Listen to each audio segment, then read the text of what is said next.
అందరికీ నమస్కారం అండి.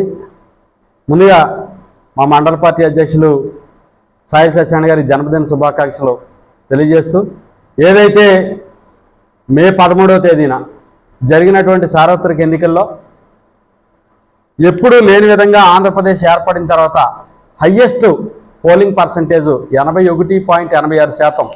అంటే 2019 ఎన్నికల్లో 79.77% నమోదైతే, 2014లో 77% నమోదైతే, 2024 ఎన్నికల్లో 81.86% పోలింగ్ పర్సంటేజ్ జరగడం అనేది చాలా సంతోషదాయకం. ఎందుకంటే ప్రజలందరూ కూడా, ఓటర్లందరూ కూడా చైతన్యంతో ఓటు హక్కును వినియోగించుకోవాలని అర్ధరాత్రి 2 గంటల వరకు కూడా క్యూ లైన్లో నుంచుని, వర్షం వచ్చినా కూడా, కరెంటు లేకపోయినా, ఈవీఎంలు ఇబ్బంది పెట్టినా కూడా ఎక్కడా కూడా ఓటర్లు అనేవాళ్ళని వెనక్కి పోకుండా రాష్ట్రాల విదేశాల నుంచి, పక్క రాష్ట్రాల నుంచి కూడా పెద్ద ఎత్తున వచ్చి ఓటింగ్లో పార్టిసిపేట్ చేయటం అనేది ఓటర్లందరికీ కూడా హృదయపూర్వకమైనటువంటి ధన్యవాదాలు తెలియజేస్తూ, ఎప్పుడైతే ఓటింగ్ పర్సంటేజ్ పెరుగుతూ ఉంటుందో, మన చరిత్ర తీసుకుంటే ఒకసారి ప్రతి ఓటింగ్ పర్సంటేజ్ పెద్ద ఎత్తున పెరిగిన ప్రతిసారి కూడా యాంటీ గవర్నమెంట్ ఓటింగ్ అంతా కూడా ఎక్కువ నమోదవటం, తద్వారా ప్రతిపక్షాలు అధికారంలోకి రావడం జరుగుతూ ఉంది. ఆ నేపథ్యంలో 2019 ఎన్నికల్లో కూడా తెలుగుదేశం ప్రభుత్వం అధికారంలో ఉండగా మరి హయ్యెస్ట్ ఓటింగ్ జరిగినప్పుడు మేము అధికారం కోల్పోవడం జరిగింది. దాన్ని మించి 2% ఇప్పుడు ఓటింగ్ జరిగి రాష్ట్ర చరిత్రలోనే మొట్టమొదటిసారి 81.86% ఓటింగ్ జరిగిందంటే ఖచ్చితంగా అది తెలుగుదేశం, జనసేన, బీజేపీ కూటమి రాష్ట్రంలో అధికారంలోకి ఒక ల్యాండ్ సైడ్ విక్టరీతోనే అధికారం చేపట్టబోతుంది అనడానికి ఇది సంకేతం.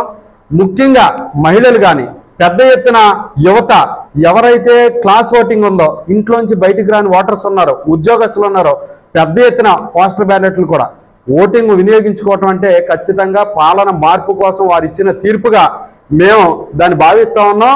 వచ్చే నెల 4వ తేదీన ఈవీఎంలు ఓపెన్ చేసిన తర్వాత పెద్ద ఎత్తున తెలుగుదేశం, జనసేన, బీజేపీ కూటమి అభ్యర్థుల విజయవంతం భారీ మెజార్టీలతో ఉండబోతుందని ఈ సందర్భంగా తెలియజేసుకుంటూ, ఏదైతే మీ అందరూ కూడా చూశారు, పెన్షన్ల విషయంలో ఎంత యాగీ చేసినటువంటి ముఖ్యమంత్రి గారు, సిఎస్ గారు, అదేదో ప్రతిపక్షాలు కుట్రని చెప్పానని ఎన్ని పడ్డారో, దాని తర్వాత 14,655 కోట్ల రూపాయలకు సంబంధించి 65 కోట్లకు సంబంధించి ఏదైతే వారు ఈ యొక్క డబ్బులు వేస్తూ ఉంటే ప్రతిపక్షాలు, ముఖ్యంగా చంద్రబాబు నాయుడు గారు, పవన్ కళ్యాణ్ గారు, ఆ పార్టీ నేతలు అడ్డుకున్నారని ఎన్నికలకు ఒక్కరోజు ముందర డబ్బులు వేయటం కోసం సిఎస్ జవహర్ రెడ్డి గారు వాళ్ళు చేసినటువంటి దుష్ప్రచారం, విషప్రచారం ఏదైతే ఉందో, కోర్టు కానీ, ఈసీ కానీ చాలా క్లియర్గా చెప్పింది.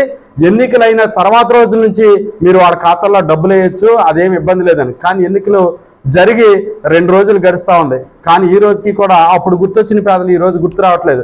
మరి చూసుకున్నట్లయితే ఒకసారి కనుక ఆసరా డబ్బులు ఎప్పుడో జనవరి 1వ తారీఖున రావాల్సినటువంటి డబ్బులు, అదేవిధంగా చేయూత, పంట పెట్టుబడి, విద్యా దీవెన, ఇవన్నీ కూడా ఫిబ్రవరి, మార్చి 1, 6, 8 తారీఖుల్లో జమ కావాల్సినటువంటి డబ్బులు, ఈ యొక్క 14,600 కోట్ల రూపాయలకు సంబంధించినటువంటి డబ్బులు నేటికి జమ చేయకుండా ఎవరైతే వైసీపీలో కాంట్రాక్టులు చేసినటువంటి ఆ పార్టీకి అనుబంధంగా ఉన్న వాళ్ళ బినామీ కాంట్రాక్టులకే చెల్లించడానికి అప్పులు తీసుకొచ్చి డబ్బులు వేసేటువంటి ముఖ్యమంత్రి గారు కానీ, సిఎస్ గారు కానీ, ఈ రోజు మీరు ఆ రోజు చేసిన యాగీకి ఎందుకు ఈ రోజు ఇంకా పేదల ఖాతాల్లో డబ్బులు వేయట్లేదు మేము సూటిగా ప్రశ్నిస్తా ఉన్నాం.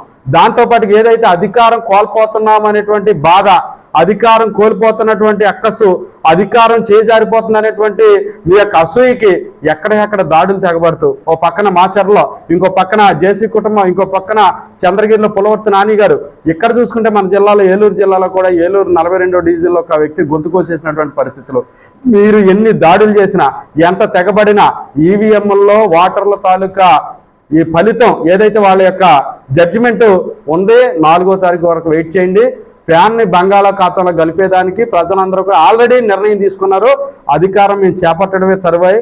పోలీసులు కానీ, అధికారులకు కూడా చెప్తా ఉన్నాం, మీరు ఇదే దిశగా కనుక పోతే మీరు కూడా భవిష్యత్తులో చాలా ఇబ్బంది పడాల్సినటువంటి పరిస్థితులు ఉంటాయి. కాబట్టి జరిగింది ఏదో జరిగింది, 5 ఏళ్ళు మీరు కాళ్ళు ఏం చెప్తే దానికి వంతు పాడారు.